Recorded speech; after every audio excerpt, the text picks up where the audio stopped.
Hello, I'm Paul. I'm Adam. I'm Ben. And welcome to FilmBusters. FilmBusters. I got the sore throat, so I can't wait to be really grumpy about this film because the sore throat's going to embellish it.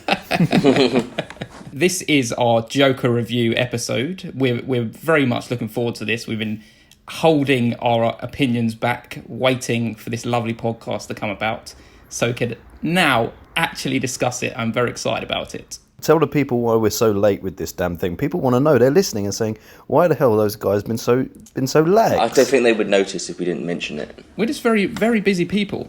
Yes. It's hard for us all to get together. Yes, and Adam's been in FilmBusters New York. Yeah, FilmBusters New York. I've been in FilmBusters Babyland and Workland, and Ben has just been dossing, watching films. Well, no, heaven forbid. I met some of our listeners. It was all very nice.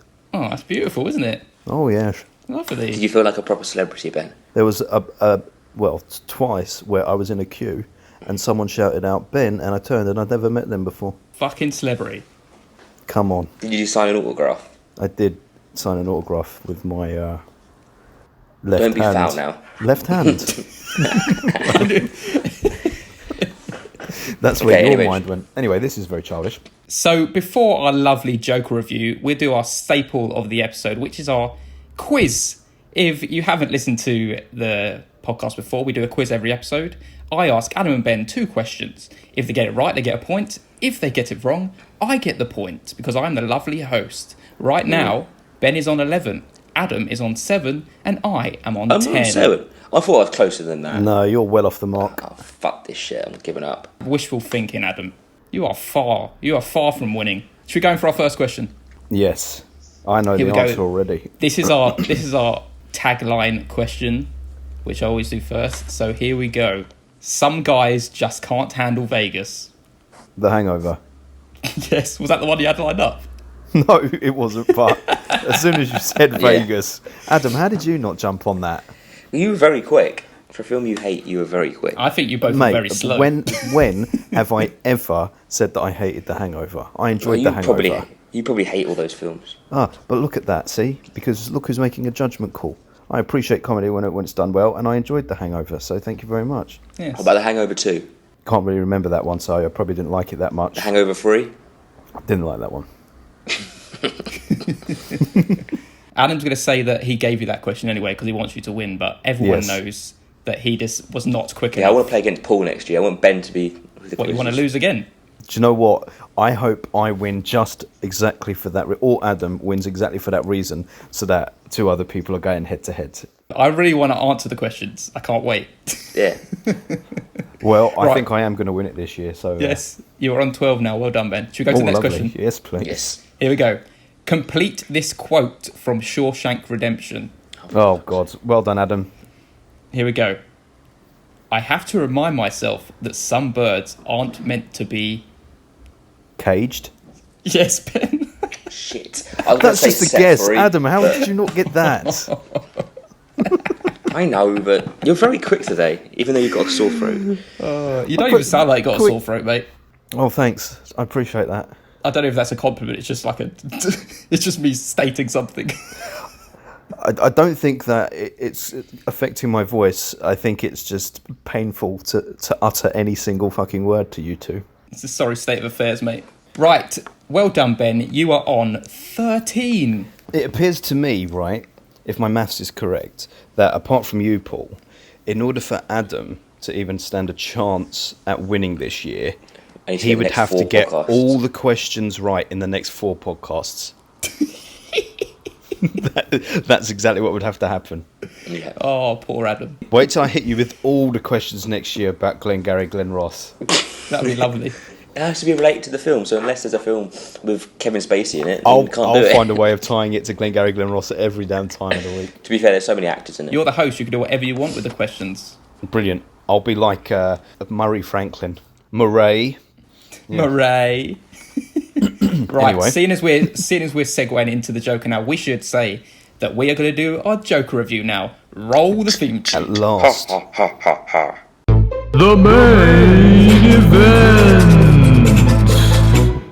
Here is our feature feature topic, plus Adam might do a rubbish plot summary. Are you fucking serious?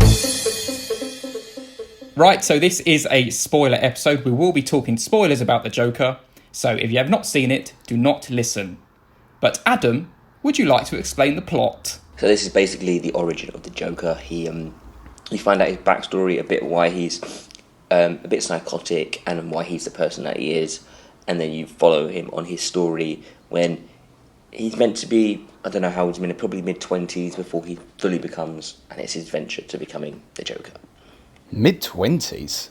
I think that's what he's meant to be. He doesn't look it. I mean, obviously, Joaquin Phoenix is like, how old? Like 50? No, I'd say he's probably late 30s, early 40s, mate. Yeah, but you always think the Joker was being quite young, like the same age as Batman. Yeah, but he wasn't the same age as Batman, as we saw in the film. Yeah, it's basically his origin story. We don't care about the age. That's open to interpretations. We've probably already worked out. But I gave this film a 9 out of 10. And it has potential almost to be a 10 out of 10. Depending how... I haven't really discussed it fully with anyone yet. And there's so many points in this film that I think I need to discuss and get my head around before I can work out if it stays at a 9 or I'm going to give it that 10 out of 10. There's just... The ending is open to interpretation, in this film, which we'll get to in a bit. And I've spoken to a couple of people, but not in depth about it, not that we're going to discuss about it. And everyone's come up with a different idea. And I kind of need to try and work out what it actually is. And depending on that, I could potentially give this film my first 10 out of 10 of the year. Jesus.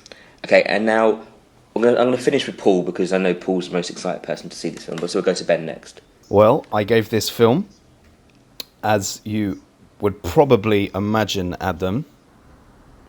Yeah? What would you imagine I gave this I film? thought he disappeared. I'm going to say it's at least an 8. Leave him in suspense.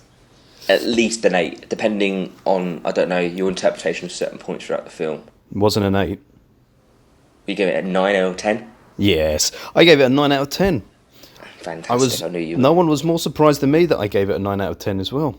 I thought it was very, very well done. I thought Joaquin Phoenix gave the best performance of the whole fucking year, of the last few years. If he doesn't win, if he doesn't win an Oscar for it, it's because they don't like violence, and many more Oscar films have got more problems than this film. No, we'll talk about that. We'll talk about that in a bit. I'm interrupting. But I think it was a very. You are. I thought it was a very, very well crafted film indeed. Enjoy isn't the word, because it wasn't enjoy. It was a good psychological study, and I was very happy that it chose to focus on the psychology and the mental illness aspects over some of the other things that it could have done. So 9 out of 10. Wonderful. Great. On to the man of the moment. The man of the moment. Paul, you told me you gave this film a 7 out of 10, and I highly doubt that. And I very much disagree with you if you did, and I'd be extremely surprised if you did. So what is your actual score? So, I am the very big DC fan. I love my superheroes. But obviously, this is not really a superhero film. This is like a gritty, realistic film about someone with a mental illness, which you never normally see in superhero films. So it was very different to what I expected. But I thought, oh my god, this is a fucking masterpiece. And I gave it 10 out of 10. And it is in my top 10 films I've ever watched in my life. At number 6, I let you know. And oh my god, Joaquin Phoenix has put an amazing performance into this film. One that I actually believe he has a mental illness is so believable. It's so good. His laugh is amazing. I don't know how he even does the laugh. It's such a weird laugh. His body movements is I don't even know how he even gets into those positions. The actual film in itself, fucking beautiful. I loved it so much. I knew you would, and I knew when you said you gave it 7 out of 10, it was a big pile of bullshit. I was like, there's no way Paul gave this film 7 out of 10. And I'm so glad it's a standalone film, and it's not connected to anything. It doesn't need to be. It doesn't need to be, no, it doesn't. But you could take it and connect it to The Dark Knight if you really wanted to. You could, because I have a theory about this Joker anyway. Well, we'll get into your theories in a second. Let's discuss some films. Yes. So, quick question. This is the only point I'm going to bring up about Joaquin Phoenix's performance, even though it was magnificent. Do you reckon in some ways, if you're a good actor, it's easier to act like that than it is to act a normal person? Because you're overacting it so everything can be. I don't think he was overacting because he wasn't doing overacting, really... but it's easier to put on a performance like that rather when you have to be a bit more reserved and change completely everything about your personality slightly. Whereas if you go the full hog, I think there's a distinct difference between acting like someone with mental illness and actually believably acting like someone with mental illness, because I do get that. It's so realistic. His facial expressions, everything felt like he was in pain with this mental illness. Even his mum was the same. Yeah, she was good as well. Frances It was that the one from 6 Frances Feet Under? Conroy, yeah. Yeah, it was. Yeah, as soon as I saw her, I was like, I recognise you, I can't remember where. Yeah, she's brilliant actress. Then I watched 6 Feet Under again, and I was like, it must be her. Really good. But yeah, I think there's a distinct difference, 100%. I feel like you have to properly get into the character more than just a normal person. Yeah. You have to become them for like 6 months. You have to literally regress into this state to actually play this person. Throughout the film, there was one point where I was quite worried about where this film was going to go. It was starting to almost take too long. I was like, let's make him become the Joker. Is it going to be this that sets him off? Is it going to be this that sets him off? Is it going to be this that sets him off? And it was a bit, when's it going to happen? And it was starting to lose me a little bit, which is the only. But then that was only probably like 5 minutes of the film, and then it all clicked together. I just started to question it at some point. I was like, okay, where are they going with this film? Is he literally going to turn at the very end, or are we going to be able to see him as the Joker throughout some part of this film? I think that's a choice that the director's made. Yeah. Because he kind of, everyone knows how the film's going to end out, but it's just like, what's the trigger? What stage are we going to get there? What is actually going to be the part? I never found it boring at all. I didn't find it boring. It was just that I was starting to question where this film, what film have we come in for here? Have we come in for him to be the Joker for 2 minutes, or are we gonna have like an hour of each? That makes sense. I feel like I could have watched this film and it not have been the Joker. It could have just been about Joaquin Phoenix, his mental illness, and his inevitable breakdown on live television. We could have seen all of that, and he didn't need to be the Joker. For me, in terms of, it wasn't like, oh, come on, be the Joker. When's he going to put on the face paint? When's he going to do this? I didn't care. If he did that for 60 seconds or 60 minutes, it didn't matter, because I believed him as Arthur Fleck. Totally. I was watching the film for Arthur Fleck. I wasn't watching it to see... For the Joker. The Joker. And I don't want to talk about a negative straight away, but my main... negative of the film is the final, I would say, 5 minutes, because I've seen this been said, and I stand by this. I believe it too. The film should have ended 5 minutes before it did, because that moment when he's in the back of the police car and they're rioting in the streets and they flip him and they break him out and whatnot, and he stands up as this hero, he's suddenly accepted, and so he's in his element. That, for me, it didn't ring. It wasn't in keeping with the rest of the film. It felt very untrue to the rest of the film, and it then became more of this folk hero, Joker comic book origin story, including that guy killing Bruce Wayne's parents. And I thought this would have been far more effective if the film had ended at the moment where he comes up to the camera in the television studio and says his line, and then it gets cut off. If the film had ended there, you could have watched that and enjoyed it as not a Joker film as well. I think it should work on 2 levels. See, for me, I feel that he could have made up the ending of that film. That wasn't actually happened. I feel like it was all in his head. So his mother was obviously delusional, and he was known to make up things. So I think he made up the whole relationship with his neighbour. Didn't happen. How it was all in his head. Yeah, of course. Yeah, that was. Yes. So that's the obvious, but then there's parts of the film I feel like the whole chaos that happened, I don't think necessarily happened as it was all of him. It was like this showbiz thing happening. Whereas I think when he climbed into the fridge and he shut the door, I forgot about that scene. Yeah. From then on, the film was in his head. Okay. That's a very interesting point. So he goes to the TV studio, he shoots them all, and the chaos that happens, he's now suddenly this hero of chaos. What he's always wanted to be was him just like imagining it. And I reckon he could have been, the police could have come, they've arrested him, and he then got chucked into Arkham Asylum, and then he's just talking to his therapist. It's an interesting point.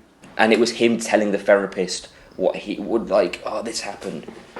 And that could explain why he's in Arkham for so long, because he didn't actually get arrested at the end of the film. He was then a hero, and now suddenly he's in mental hospital. Yeah, because some of it was a lot like very dreamlike. Like when him standing up like a messiah was very dreamlike, and also when he comes onto the TV show and he does that little dance and spins into the show. Everything worked out the way it would have done, and it's almost like they probably would never have let him get on TV. Like, let's think about it in a realistic world, they would never let him done that. There were just cameras that stopped rolling. Probably he'd have been kicked off as soon as he kissed. Like all those type of films. I don't agree with it though. No. I don't agree. It's an interesting thought, but I don't agree with it because the fact that they show that she wasn't real, his neighbour, and they really drive that home, it's then too much. It's too much of a stretch to then say, oh, also all this other shit wasn't real, but we're not going to explain that wasn't real. I think it's probably open to interpretation the way you see it off his. If he's making stuff about that, then what else could he make up? Yeah, but there was things that were happening like that. If it was in his head, like why were we seeing the one guy in the clown mask go and kill Bruce Wayne's parents? Why were we seeing the control room at the television station? Yeah. Why were we seeing stuff that was happening in the TV station that he would not have been privy to, like the people in the control room, like when they cut the cameras and stuff like that? Why would we be seeing Mark Moron's interaction off set away? I mean, it'd be interesting. This is where I think, like I said, this is where the film falls down for me in these final 5 minutes, and I think it gives that director. It makes sense because it is a different tone of the film. Yeah, but there we go, mate. But that's the thing. That's the only way it makes sense. If you, yeah, but just because that would make it a better film doesn't mean that that's what the director intended. I don't think it did. This is Todd make Phillips it a better after film. all. It explains it. It does. But here's the thing. Okay, but then here's my wider point. And again, I gave this a 9. Very, very much enjoyed it. Don't get me wrong. But as always, because I know that if this is going to be a loving episode, I want to present the contrarian points. And the main contrarian point here is, and it's true when you stop and think about it, for the most part, the film completely hinges on Joaquin Phoenix's performance. Yeah, because the film around him is not very... It's not that it's not very good. That's wrong. The rest of the film around him is a bit cheap in places. The whole edition of the Batman sideline storyline, or not even the Batman sideline storyline, they shouldn't have explained it as much as they did. They shouldn't, and they also didn't. They shouldn't have done it at all. I didn't mind them having Thomas Wayne as this greedy billionaire. That worked well, but then to introduce the kid and have him meet him, like the kid. I like the kid, but I don't think they should have told. They shouldn't have said, "Oh, this is Bruce. Like, stay away from Bruce." Like, they shouldn't have said his name. I know, but it was obvious as soon as he arrived at that house.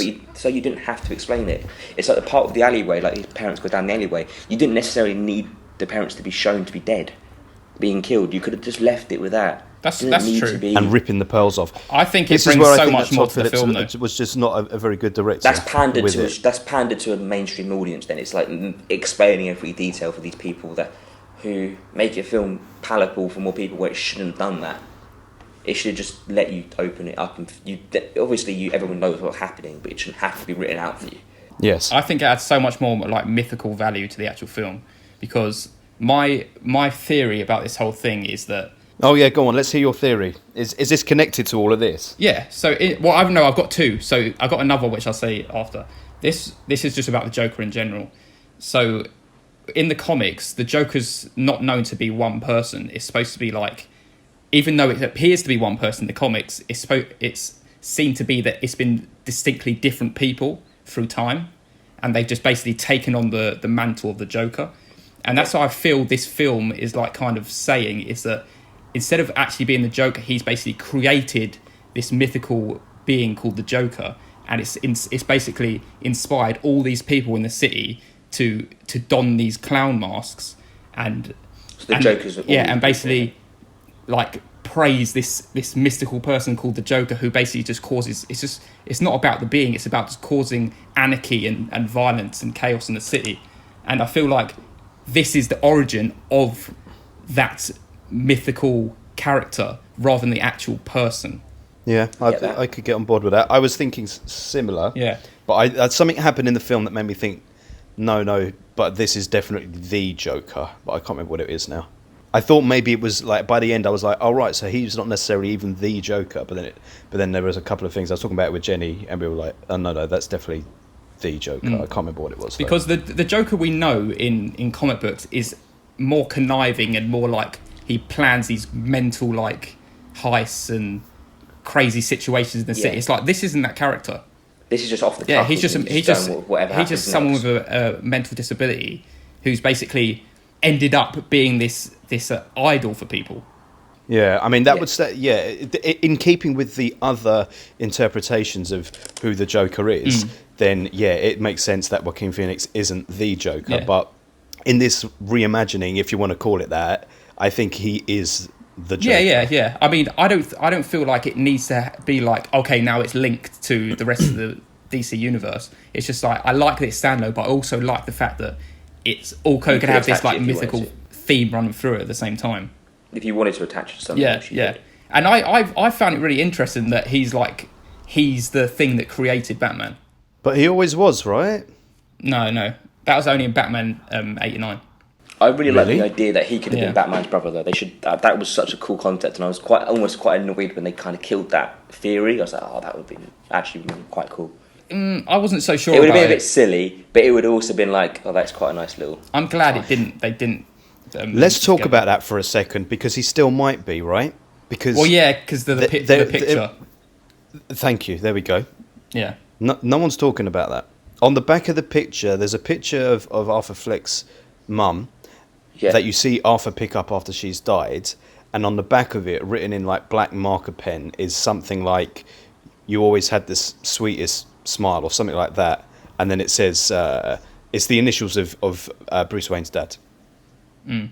What was Bruce Wayne's dad called? Thomas. Yeah, so it was initialed TW, but this was after he'd confronted him in the bathroom, and he was like, "Oh, your mother was a fucking nut," and all of this stuff. We had to get her committed, and it's like, was it a case of her being committed? Yeah, she probably had her issues. She definitely had her issues, but what if she actually did have a relationship with him, an affair with him, but it was easier for him as this wealthy motherfucker to get her put away because she had these issues, but he is the father of Arthur Fleck. Yeah. That's why I think this film's quite interesting, because there's a lot of points I think you could study, like, that has several meanings. Like, you can look into it deeper. Like, shall I tell my point now about another thing that I thought about when I was watching it that no one else has said? Yes. Which I thought was quite strange. Let's. The Joker, I feel like he has an affinity with children, right? Because he has sympathy for them when they beat him up, even though they beat him up, right? Because he was like, oh, they're only kids.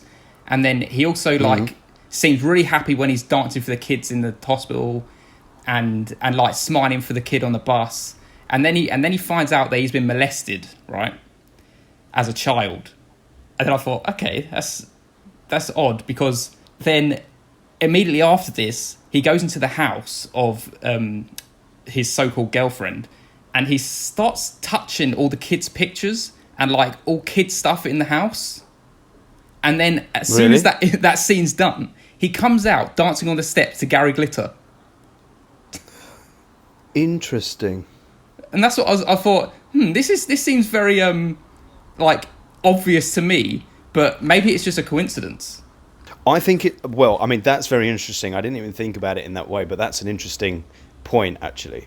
I obviously thought about the fact that they were using Gary Glitter. I think that Todd Phillips didn't know who Gary Glitter was, so for him it wasn't an issue, because I don't think Gary Glitter really translated outside of the UK. But now that you've said that, that's all. Are you suggesting that he himself is a paedophile? Is a paedophile? Yeah. Well, I think it suggests it, because he goes into that house. He's not touching like items from the girlfriend. He distinctly touches the child's pictures and all stuff like that. Did you reckon it's him touching the child then, not actually touching, without a nice way of saying it? No, I don't think he's actually touching the child. I feel like he has these thoughts in his head. Well, I can't actually remember. Do you not reckon it's because he's quite childlike himself?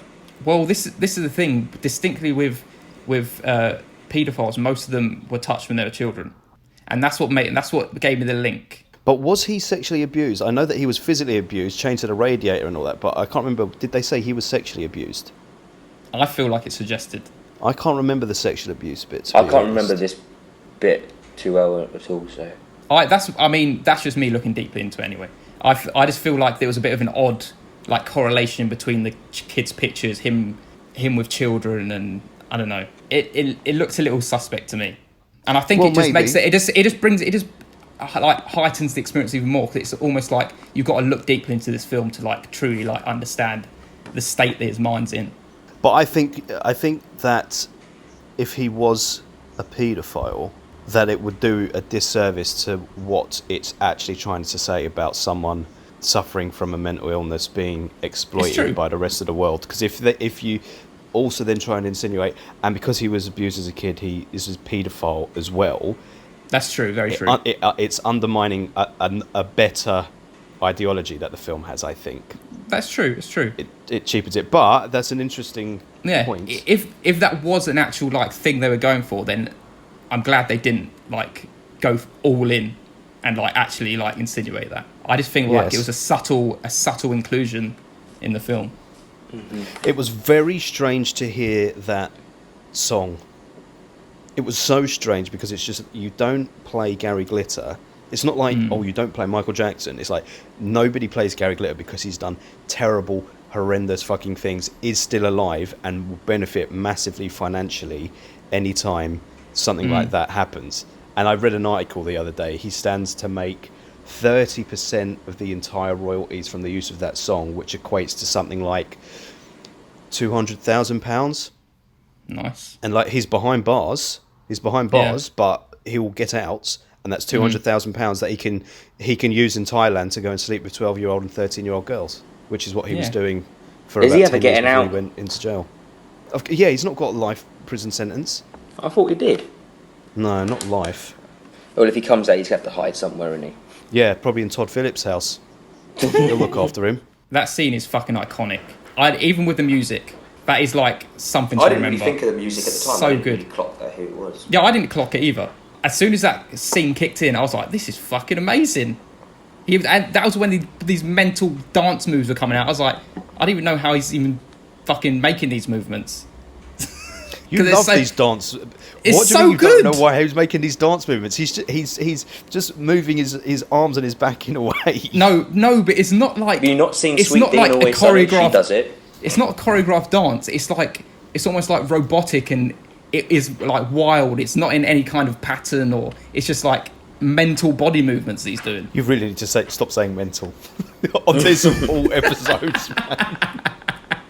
You've got to stop saying it. Oh Lord! Can we open up a complaints section on our website? You'll spell HR, man. We need a disclosure at the beginning of this episode. I got to say, right? Yeah. I'm surprised that you liked this film so much, because with your love, and I don't know, I ain't read the comics and all of that stuff, but with your love of the Batman universe and extended universe around it, etc., I thought that, having seen this, when I came out, I thought, I'm not sure Paul will like this, because it doesn't really lean into any of that. It is much more of a Taxi Driver / You Were Never Really Here type film. And I think he's going to feel like that's been a disservice to the DC universe. I feel the same as you.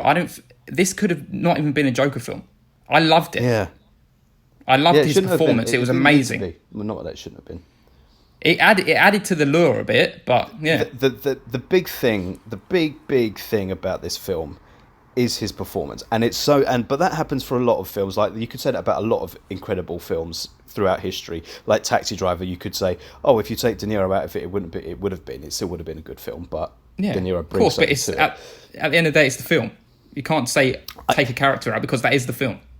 But I know, but a film should also be all the elements working together to be a really top-notch fucking film. It should be a case of, we'll take the actor out, you've still got a really strong fucking story, and you can put another actor in and do it. But I just wonder if this has been Heath Ledger in this film, if it would have been quite as good. That's an unfair comparison. We have no idea of knowing what it'd have been like. But they play different Jokers. They don't need to play. He needs to play the Joker that is. He's got to carry the film, whereas Heath Ledger's just got to make Batman who he is. It's a completely different Joker. That's why you can't really compare them. Heath Ledger's a lot more comic book than Joaquin. Yeah. And also, it's a different type of film. See, I'd say that Heath Ledger leads more towards the comic book Joker than the Joaquin. That's why I feel like this is the inspiration for surely to the creation of the Joker rather than the actual Joker. Can we talk about the very end of the film when he's in the asylum and he walks out of that room with his bloodied footprints? What is your interpretation of that? That he killed the woman and danced in her blood and then ran out like a maniac. Yeah, I feel the same way. Okay, so me and Jenny were talking about that, and ours was that he didn't do that. That's what it just reminded me what you said, Adam, about him making it up. That he didn't, but in his head, that was his fantasy that he'd done it, because there was no blood on any of his clothes. It was just on the sole of the footprints, and the footprints were perfectly bloodied. And so that was more his fantasy in that situation, because also in the asylum, what are the chances that he'd have been able to do that? But it was the way those bloodied footprints were, and the farcical way he was running away from the warden at the end, that wasn't real. But that then lends itself to your theory that the ending wasn't really the ending. I like the film. I like that a film that you can interpret in your own way. And that's the only reason in my head it makes sense to be. That's the only way in my film. Like, I probably would give it, if that was actually what was intended, I'd give it probably a 10 out of 10. But apart from that, then I agree with you, Ben. Whereas the end of the film did feel a bit too heroic and a bit unnatural in keeping with the rest of the film. It was just that, and it didn't. And if his intention is what you say, but how are they known to bust him out of the field? How are they known to hold him up? I know. And That's all this? It wouldn't have made sense that they would have managed to pick him out of the crowd so quickly when nobody else could, and everyone wants to be him. I know. It was a case of, like, when you started seeing all that rioting on the streets as it was like this is now moved from the deeply personal psychological character study, which was fascinating and a great unique insight, and also to the Batman of Christopher Nolan, where Bane came along and it spilled out onto the streets, and it was like that wasn't like, it's like, imagine that happening in Taxi Driver. After Travis Bickle went to the streets and started killing those pimps in the brothel, everyone in the city just started rioting and whatnot, and then put him on top of his taxi cab like a hero. People would have gone, "What the fuck's Martin Scorsese doing, man? Yeah, you took a great film and then you did that silly shit with it." I love that bit. So that's why where you would. The only bit that I liked from that final 5 minutes was when he put the Joker smile in blood on his face, because that was good. Yeah. That was beautiful. But you're right. Like, I totally forgot about the fact that obviously that truck flipped the car over, and it's like, yeah, how would they fucking know, man? It's almost like he had his people out. If you'd known that the Joker got arrested before, like he did the bank heist, and he had his people with him, then yes. But because he was now a lone warrior and so he became a hero just from on TV, it's the only way the ending would make personal sense. Can I ask you, boys? Were you ever believing that he was with that woman? Well, at the very first time I was like, hang on a second, what's happened here? And then I was like, nah, that can't possibly be. When he kissed her, I wasn't the first for time, a second. I was like, yeah, no, this isn't real. But then because it went on for so long, I kind of like phased out and just thought, okay, this is happening now. Yeah. And then when it did happen, I was like, okay, yeah. Nah, I wasn't full for a fucking second. It's like, why would this woman go to the comedy club? Where's her kid? Where's her kid? She could just Who's looking go to after the her comedy kid? club. Yeah, it's true. Like, in that setting, I was going with it, but at the same time, I was thinking, it doesn't really make sense to me that he's got this woman in his life. This person who's got this disability, it doesn't feel natural for this woman to suddenly just be in love with him and want to be with him. Yeah. That's why I was a bit like, that's why I questioned it. Yeah, because she was just going along with it, even though he was like, he was clearly like doing weird things. He was acting weird in front of her when in the real scenes. So why would she suddenly be okay with that? So would you have given the film a 10 out of 10 though, if it wasn't fantasy? I'm not sure. You can't really say unless you see how they did it. Yeah, because it depends how it played out. Because it could have Like, it depends on what happened with that relationship. You know, when I knew that it hadn't happened, when he did the kiss, I wasn't too sure because I thought, oh, he feels invigorated because he's just killed those guys. So when he did that kiss, I was like, oh, that is possible, yeah, but it was the time when she came to his door before that, or whenever it was. When she came to his door, he was oozing confidence. And he was like, yeah, I got a comedy club, you come. I was like, no, that is not his personality. That felt very unnatural, yes. Because that's how he was acting on his own. When he was holding that gun, going, "Oh, my name's Arthur. My name's Arthur." He's like holding the gun. So let us, as we're sort of coming to the end of this, I think, just allow me to talk about De Niro and his influence from his two key films on this film, Taxi Driver and King of Comedy. There's absolutely no doubt, 100%, that this film was inspired heavily by both of those films. Totally. Yeah. It was just like you merged the two films almost together and then breached that. What have you got? Iggity bobbity boo. Yeah. And then you bring both of them together, and of course you put Arnold Schwarzenegger, I was going to say, Robert De Niro in the fucking film, and have Joaquin Phoenix symbolically kill De Niro. It was like a passing of the torch. Totally. That scene was absolutely mental. That made me feel sick. When he shot him the second time, I was like, oh my God. I know, that is the scene I'll remember the most. That's the moment you've been waiting for the whole film. That's what everyone has been waiting for the whole film. Do you know what is so mental about that? Sorry, look, you've made me say that now. Do you know what is so insane about that scene where he's on that chat show is... You go on YouTube and have a look at the few times that Joaquin Phoenix has gone on the David Letterman show, particularly when he was promoting I'm Still Here. You know, when he did I'm Still Here, and he grew out a massive beard, long hair, he had shades on, he was really awkward, but he was like getting into the character. So he was going out in public pretending that his mind was sort of slipping. And he went on the David Letterman show, and David Letterman was ripping the piss out of him. The audience were laughing at him. And Joaquin Phoenix afterwards, when he revealed that it was sort of stunt, was like, but basically, that was... I could have been going through a mental breakdown there, and everyone was laughing at me. Yeah. And the fact to then see him lampoon it... I felt like they were like pastiching that his actual life with that scene. For sure. Robert De Niro. I just want to see this film again now. Yeah, when he put that bullet in De Niro's head, man, I was like, wow. You knew that he had a gun.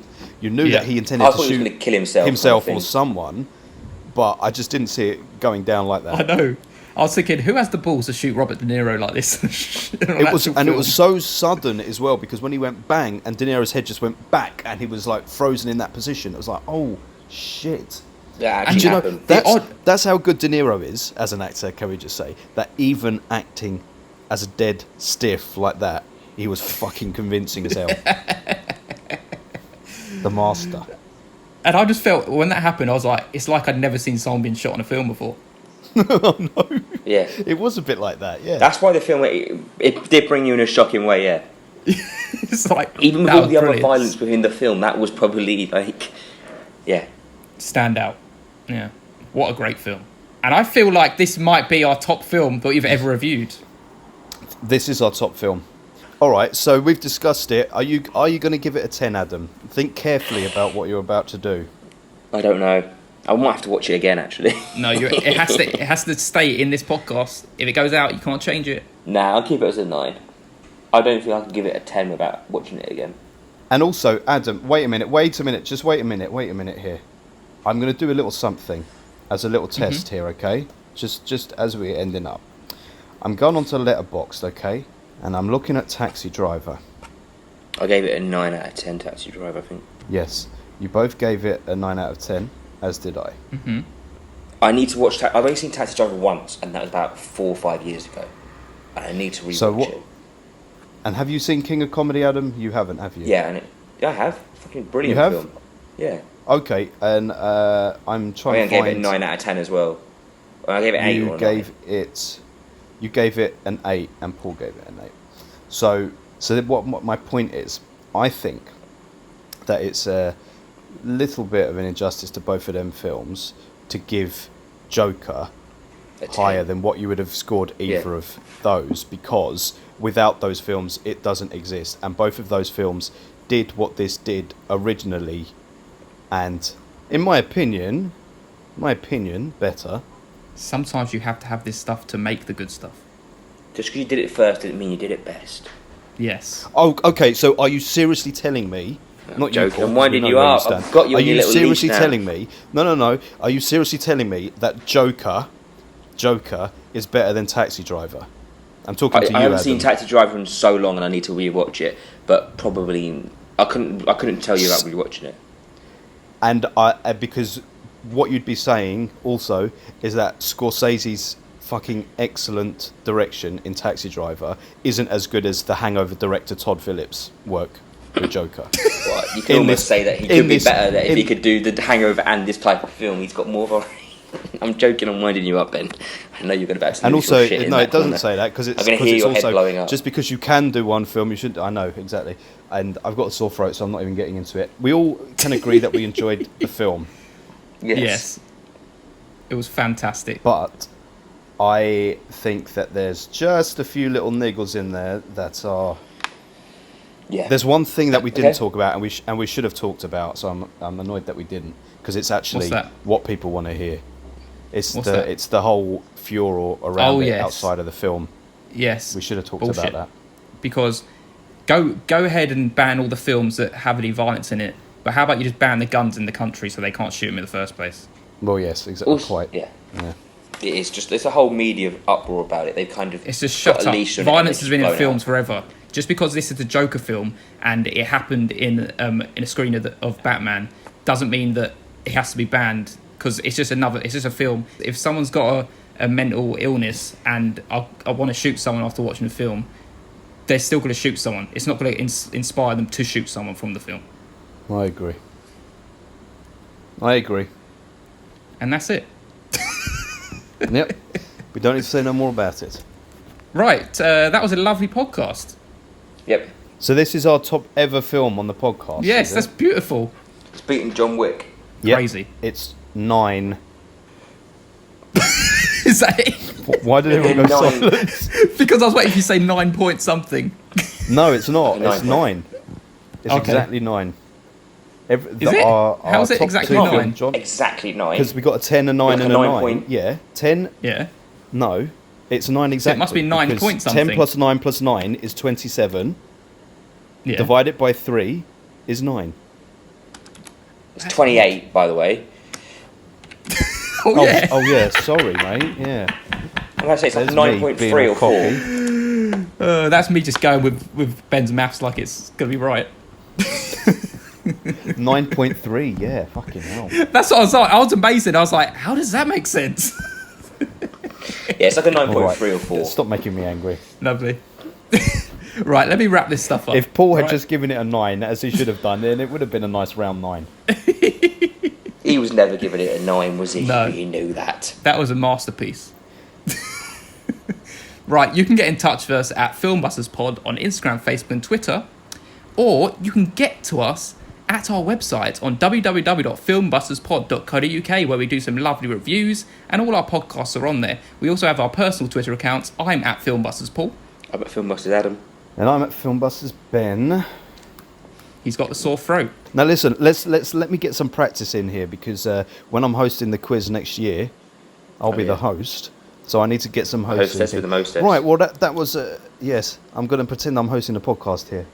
Right, that was a lovely podcast. I think you were on very fine form indeed, Adam. Tell us something about your lovely life, quickly. I'm at work, working. I don't know what day of the week it is because I'm very jet lagged. Have that one. That's it.